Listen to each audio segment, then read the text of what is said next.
Okay, hey everybody, welcome to another episode of On the Rest from Off the Cuff. This particular segment is one of my kind of rambles and rants brought to you by Wrist Candy Watch Club. So definitely check them out. Of course, I try to keep any type of sponsored content just about as transparent as possible. Essentially, Wrist Candy Watch Club, basically took them on as a sponsor. Of course, I'm not going to be reviewing their products in any sponsored capacity. More so just giving a little shout out, little plug, show a couple of their awesome products.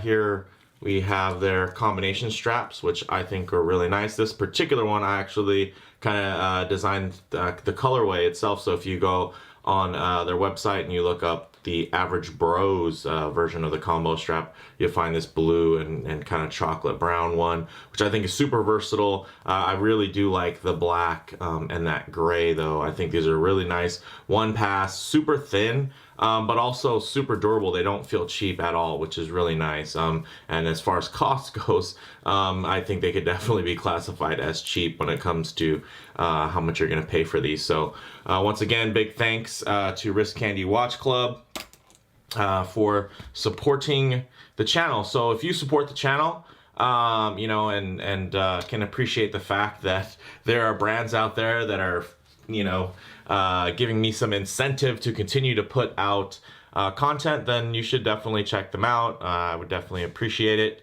So a little wristwatch check, and this will all come into play here. Here's my SJE, Special Edition SJE 073, but essentially this is just the most grandest baby Grand Seiko, super thin, 6L35 movement, really gorgeous.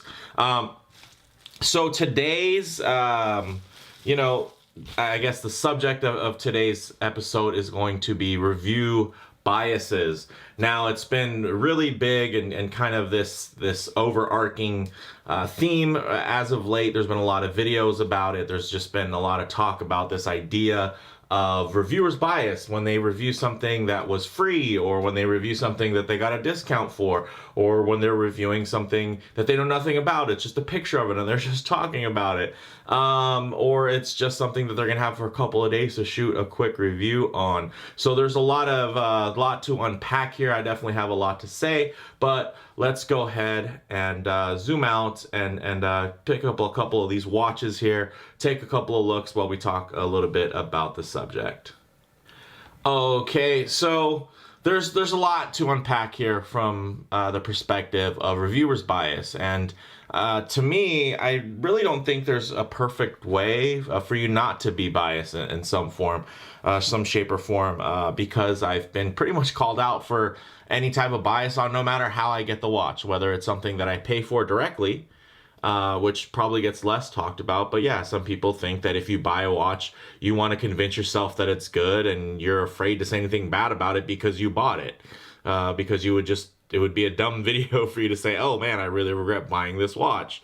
So mostly those types of videos are going to be very shining reviews. So something like this that I bought outright, some people would say that, hey, I was trying to talk myself into why this watch was worth it over the Sarks 055, which I also own. And I think this is a better watch.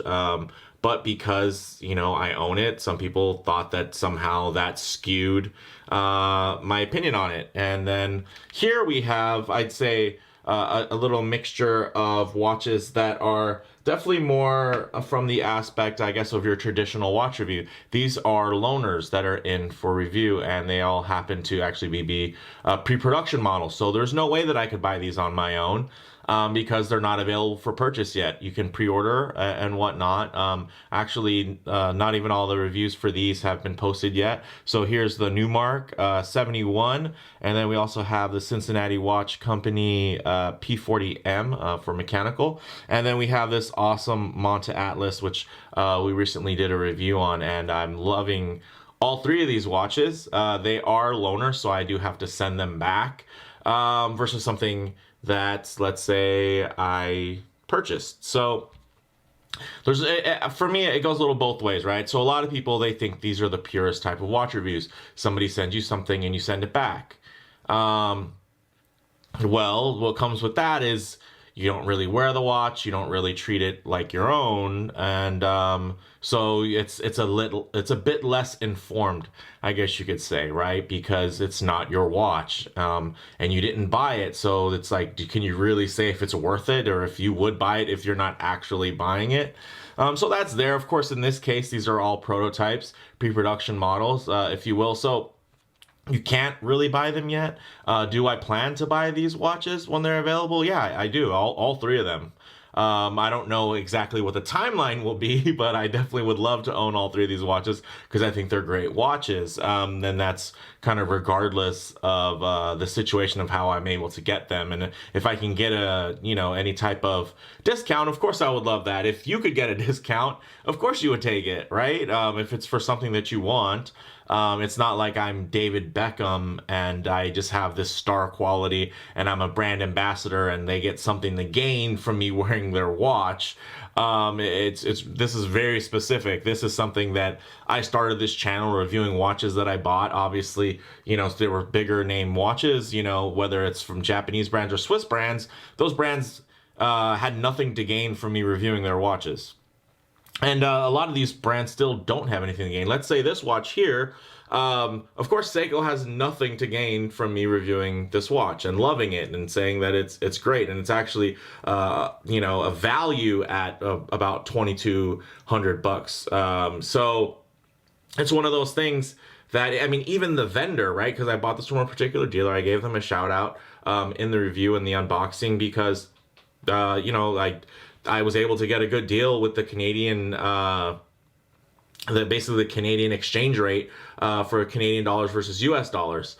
But this was the only one they have because these are limited. So it's not like I could plug them and say, hey, go get and buy your SJEs from this vendor. This was the only one that they had. So they didn't even, they didn't have anything to gain from it. I don't own, a watch shop. I don't sell vintage watches. I don't sell used watches. Pretty much 95% of the watches you'll see on my channel are actually ones that I've purchased on my own. And I haven't really sold them. I give watches away from time to time just because I have so many of them. But the majority of the watches you've seen on this channel, I still have, and they're just piled up in different watch boxes, on different tables, desks, drawers. They're pretty much all over my house, and my wife isn't happy about it. But my kids want me to pretty much keep every watch because they want to inherit them all because they're little watch aficionados, kind of in grooming. So I always think that it's kind of funny. I feel like you really can't make everybody happy. I've seen videos where it's literally somebody's face over here and then a picture of a watch in the screen inset, and they talk about a watch, what they like about it, what they don't like, literally with zero experience with the watch. And nobody gets upset, right? Nobody calls them, it's just like, you're just giving completely subjective information, right? Versus somebody owning a watch because they purchased it, or maybe one was gifted to them by a brand. And there's a lot of brands that are out there that do take heat for that because they'll give away a watch. In my experience, I still haven't met a brand that said, hey, well, you have to give me a good review. I haven't ran into that yet. Pretty much brands that are confident in their product are confident sending out samples, and sometimes they're so confident they'll, and appreciative because they're kind of in the beginnings of that part of their business that, you can get gifted a watch, let's say, or maybe it's just a promotional thing and they kind of just consider it a marketing expense and they're going to write it off anyway. So those brands, of course, to me, I think actually show more pride in their product because they're willing to get the watch out there and they don't care. They're just like Jeannot, right? Like they send their watches out and they're just like, whatever, you can tell everyone you hate it if you want, like straight up, like not asking you not to say anything bad about it, but just really just telling you, like, if you really don't think this watch is quality, feel free to tell us about it and feel free to tell everyone about it. It hasn't happened yet, guys, because they're really confident in that product because it's a very solid product. So I think that's something that's very telling, but, let's go ahead and take a couple looks at some of the watches that are here today. This is from a new brand called Newmark. It's this really cool diver. I'll definitely look for the video soon. I'm loving this bracelet. I love the proportions. This one's really, it has like this 39 millimeter size, and it just really strikes the perfect balance for a vintage diver. Really clean. Of course, again, this is pre-production, so this is doing the rounds right now, so it's a little bit scuffed up, but I think it's really, really gorgeous. There's actually going to be a no-date version available, because I do think that the way it's a little disruptive having that 6 numeral there, and then also having the date window on top, or at least in the current configuration, maybe with a black date wheel, it'd be better. I would almost prefer an offset date, which people hate, but I think that an offset date with a black date disc might work better, or a blue date disc with white numeral, but because they're going to be offering a no date version, for me that really solves the problem. Really nicely done. I'm really digging the proportions. Of course, the look of it itself is it's really handsome, but the proportions really do it for me. Quick look here from a new brand called Cincinnati Watch Company. This thing is really, really handsome. I mean, honestly, and the pricing is pretty insane. Look forward to the review. This thing is just like completely on par with a Hamilton, except it's an American watch company, and they actually have these really cool charities that are pretty much tied to every release that they do. They kind of do more than just a look. They have a theme. There's things that go with it. There's die-cast model airplanes. There's, they have these really cool pens. So of course, from the EDC side, I'm really into that, and I just love this classic look. Of course, it does have that kind of Hamilton khaki aviation watch aesthetic, but I think it's definitely different enough. And you can see that it's thin. The size is really, really nice. It's super dialed in. I think with Hamilton, you tend to have this thing where they go really large or they go a little bit small. And if you're somewhere in the middle, it's hard for you to kind of get that watch, because you either have to buy it a little smaller than you'd like or a little bit larger than you'd like. So I think it's really cool that there are brands that are out there that are, kind of filling in that niche space in between. And I think this thing is absolutely gorgeous. If you can look at a close-up at that dial, just great depth and visual interest there. Extremely handsome, and then it's just a hand-wound mechanical movement. So really, really nice. Now, of course, you have seen this recently, the Atlas. This thing's gorgeous. Pretty much plan to purchase this bad boy as soon as it's available. Actually, I should say as soon as I have the funds. But man, this thing is gorgeous. I love the color. Again, a lot of it does have to do with the proportions. This thing is just a killer on wrist.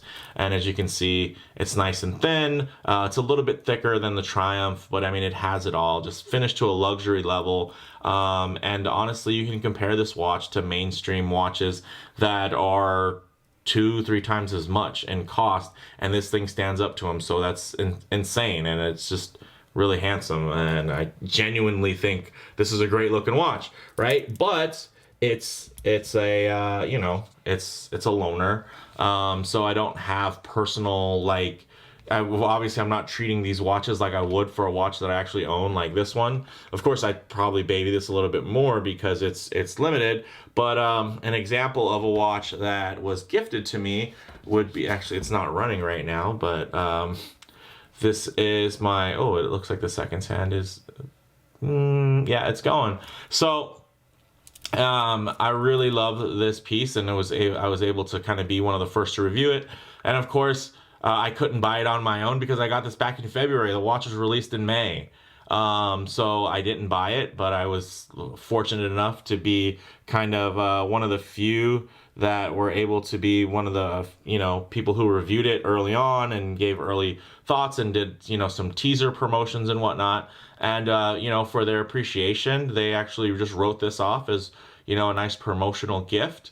And I gave a very honest review of it, and it was very positive because I think this thing is a killer watch, and especially for the price, right? So there were some people, hey, in the comments there that went off and said, hey, this is just a commercial for Christopher Ward, whatever. He's take this with a grain of salt because he got that watch for free. Okay, well, I liked it so much that I bought the blue model. Oh, also, I got this cool wolf case with the British kind of flag in there, which I think is great. So this one actually is set to the current time, as you can see there, the second hack, all good, and I'm loving it. I love it so much, yeah, that I picked up the blue one because it's that good. So I wanted to, if I could have chosen, they would have sent a blue one. That would have been great. They didn't. They sent a black one. Beggars can't be choosers. You get something for free. That's awesome.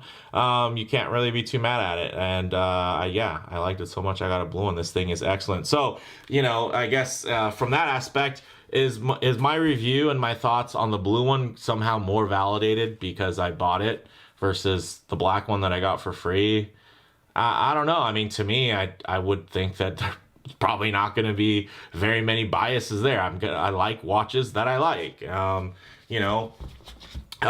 watches I don't like, I probably just won't review because I just don't really live my life that way. I'm not into kind of creating content based on negativity. I'm not here to tell you that your watches are shitters and they're worthless and a waste of time, and just save up for something with more brand cachet. Because honestly, at this point, there are watches with really no real brand cachet, and I shouldn't real. It's not a real thing. I guess it depends on who you ask.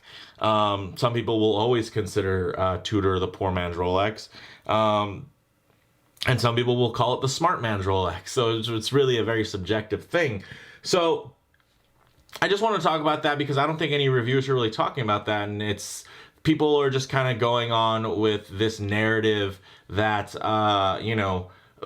oh, there's paid reviews, and well, you guys are wrong, and it should wide across the screen. Oh, this is a commercial. This is a paid advertisement because the watch you got it for free or something like that, right? Even if it's one you return, or you only wore for a couple of days, in between rotations for some press pieces, let's say, like these guys here that I'm really enjoying, and I like that.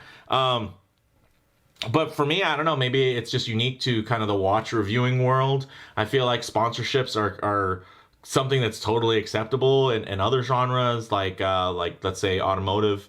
For my car, I took it to races, showed it at car shows and whatnot, and eventually I got to the point where I could get sponsorships.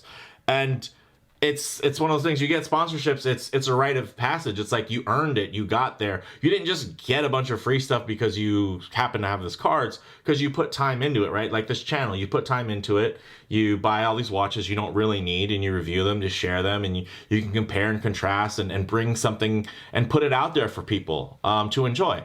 So from that aspect, I feel like, why aren't people more excited when people kind of make it and they're able to get good deals or get something, because they built something there, right? Like TGV, I think there's a lot of people that are very turned off by the fact that he basically is having his dream job now because he built it off of his channel.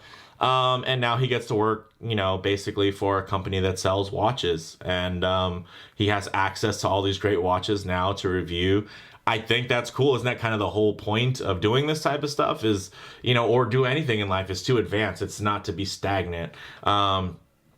Obviously, if you guys might have noticed over the years, if you've subscribed to my channel, I've slowly changed things up, added things, try to add some production quality, try to get a wider range of watches, check things out maybe that I'm not even super interested in, but excuse me, as long as it's not something that I like outright wouldn't be interested in at all personally, I'm not really going to review that. It's just kind of a waste of time. You can tell that from the watches that I review, to the watch straps that I review, to the knives that I review, and wallets and other EDC gear, pens.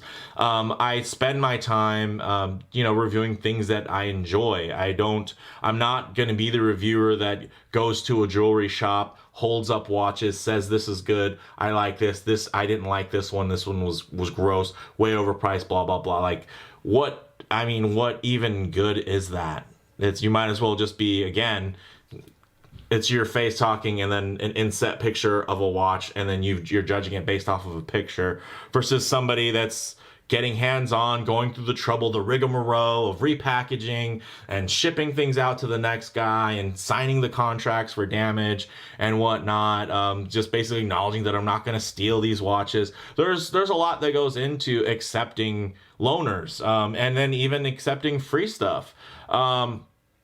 So it's one of those things I think that people don't really think about, and it's just kind of this outrage wagon that everybody seems to jump on. Oh, hey, that's not your watch. You didn't buy that, so you're just being paid. This is a commercial. It's just like, focus on the content. I mean, I've never told anybody what to think. I've told them what I think.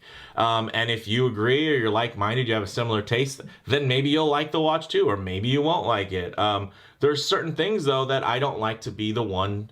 I do try to keep them very positive, my reviews, because from the Marine Corps, I learned that pet peeves are very contagious, extremely contagious. So if you have a pet peeve about something, let's say a watch, and you like the Tudor Pelagos, right? The revised version with the in-house movement, great, right? Until somebody says all the text on there looks like a little tree, then you can't unsee it, and it's just like it ruins the watch for you. Or the fact that the Moon watch, the Speedmaster you can't hack the seconds hand. And then it just ruins it for you because these little things that people plant in your head because they bother them now bother you. It's contagious. It's a sickness, right? A clasp is too long, a clasp is too short. These kind of subjective things, I don't want to put that on anybody. I don't want to be the guy who points out something, a date in the wrong place or the hand that's too short, that ruins a watch for somebody when they can decide for themselves what they like and dislike. I'm just sharing my thoughts. I try to highlight what I enjoy, and that's what I do. I love this watch. For me, it was definitely worth it. I was very fortunate to get a great deal on it because of the U.S. exchange rate. But this thing is killer. So, not to ramble on too much, but let's go ahead and actually maybe get some low light while we're here. Alrighty, so we're back. A little bit tighter in here. We'll go ahead and hit the lights. As you can see, really great lume on all these pieces. Oh, looks like it's wanting to mess with the good old focus there. So what I'll do is I'll throw on the black light so it doesn't go in and out of focus. But as you can see, really cool lume. I do enjoy doing these types of shots, the lume shot, but then also bringing a little low light transition so you guys can get an idea of the finishing, kind of the way everything comes off of the metal there, the brushing, how fine it is, and then also get an idea of what those color palettes look like when they're not in direct sunlight, because my studio lights do a great job of reflecting what direct sunlight looks like, but definitely not necessarily a representation of what the watch will always look like for you. Maybe even get a little low light shot of this bad boy. Too much light. Let's tone it down. Look at that. Woo! Yeah, that is a beauty. Do I still love my Sarks? I do. It's titanium. It has, it's very unique. It's a bit thicker. The proportions, of course, I think almost make it a little bit more balanced. This one, because it's so thin, it feels a little bit flatter and almost wider than it is, although it's actually, I believe, less wide. This thing is just gorgeous. So, with that said, guys, let me know what you guys think. What are your thoughts on this? What's the perfect review for you? What format do you prefer? Do you want some guy to just be completely objective but uninformed and just talk about pictures of watches and base their reviews off of reading articles? Or are you thinking just watches people purely buy only for personal use? Which, of course, in that case, I would have stopped buying watches probably a couple years ago because I already have like over 100 watches. I don't need that many. I pretty much just keep buying them because, one, I have a sickness. Two, it's for this channel and to kind of show you guys. I try to produce the type of content that I would like to watch. And one of the things that's funny is guys who come out with these awesome independent brands, they try to make watches for the type of watch that they would like to wear. That's kind of like for me. I do like to understand people's ideas for watches that they wear, that they actually compare. You guys can go on my Instagram and you guys can see which watches I do wristwatch checks with, or take to work and take little shots here and there, or take around with me on the weekends. I don't have to have a segment called "This is my perfect weekend watch," when all you gotta do is go to my Instagram and see which watches I actually wear on the weekends, or when I have a night out. So that's one of the things that I think a lot of people kind of glaze over while they're kind of buying into this idea that everyone's being paid off and everybody's just giving good reviews of things because there's something to gain from it. I don't know if you guys know this, but YouTube doesn't pay that great. Not at least not at 12,000 subscribers. Maybe at 112,000, the pay will be pretty cool. Even if you think about it this way, TGV at, God, I mean, what's he like, at 300,000 subscribers, something like that? He still can't just live off of he had to take another job. So obviously, like, this whole thing of getting likes and views and subscriptions, that's not the main driving force by any means. So yeah, for me, there should be some type of incentive to continue to do this. And yeah, one of the things is I get to check out watches that I really don't need to, and I have an excuse to buy a watch. I have an excuse to say, hey, you know, do you guys have any review programs? I'd love to check it out, you know, and kind of let people know my story. I'm an independent watch reviewer, so I don't make a lot of money on this, and if there's any type of deals they can cut, I'd appreciate it, because it helps me keeping content going for you guys, my viewers, and you guys are great subscribers for the most part. Some of you guys, I know you only subscribe so you can come into the comments and tell me how much I suck, but that's fine. You're still subscribed, so I appreciate that. So with that said, let me know what you guys think. What are your thoughts? What could be better? What could be worse? There's definitely more to come. And again, what do you guys even think about this? I've gotten some pretty positive feedback about the super transparent marketing from Risk Candy Watch Club. I'm not just doing secretive product placement and getting paid by them. I told them, hey, well, if we do something and collaborate together, I'd like to do it in this format and just be as transparent as possible. And they were all in. So I thought that was great. And I think it shows the confidence they have in their brand, and they know that they offer cool stuff at great prices. So they're not really worried about it. And as you guys know, I've reviewed their stuff before my channel was even big. So,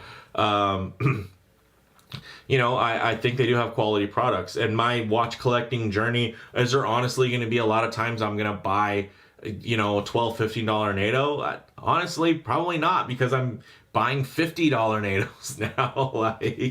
And I get a lot of straps for free too, because those obviously cost a lot less than a watch, and brands, it's easier for them to just send them out. It's not like you can return a strap that's been sweated on or whatever. So they just, you know, a lot of times they send those out. Sometimes they don't, and I just got to buy them, and I don't mind spending 20, 30, 40 bucks here and there for a cool strap. Like, let's say these chevron straps, you know, just a quick example.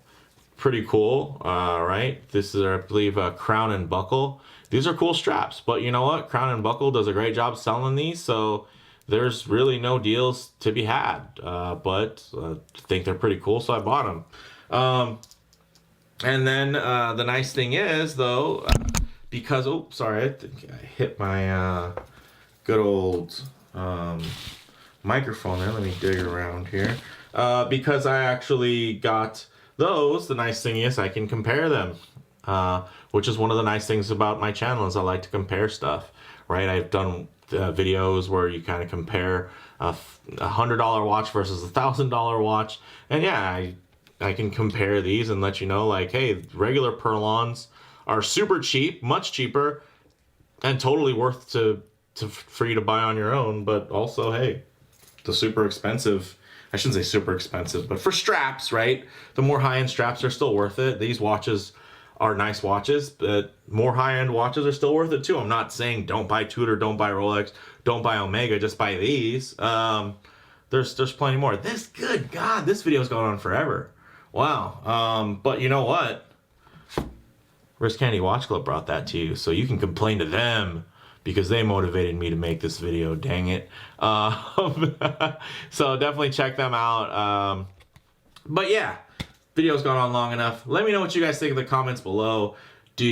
What is it? Is this a dead horse for you guys? I feel like everybody's just playing this thing at an angle now. And a lot of people just are riding the wave on a lot of stuff, and they want to, you know, be the ones holding the pitchforks, and then trying to bring down the next guy for doing the same stuff that they do. I mean, really, Archie Luxury, judging people for selling out. The guy straight up will tell you, if you can pay him and he will flat out have the opposite opinion. You could pay him $50, he'll tell you why this is the best watch on earth. You pay him another 50 and he'll tell you why it's the worst. Come on, guys. Like, he's entertaining, yes, but I mean, it's obviously not a credible thing. It's just, there's nothing there. And, you know, even I think I've seen other YouTubers kind of buy in to that idea of, you know, just kind of pleasing the masses. And right now the masses are out for blood when it comes to review bias. But what are your thoughts? Let me know in the comments below. If you liked the video, please do hit like. And if you're already, please do subscribe for more content just like this. Thanks, guys.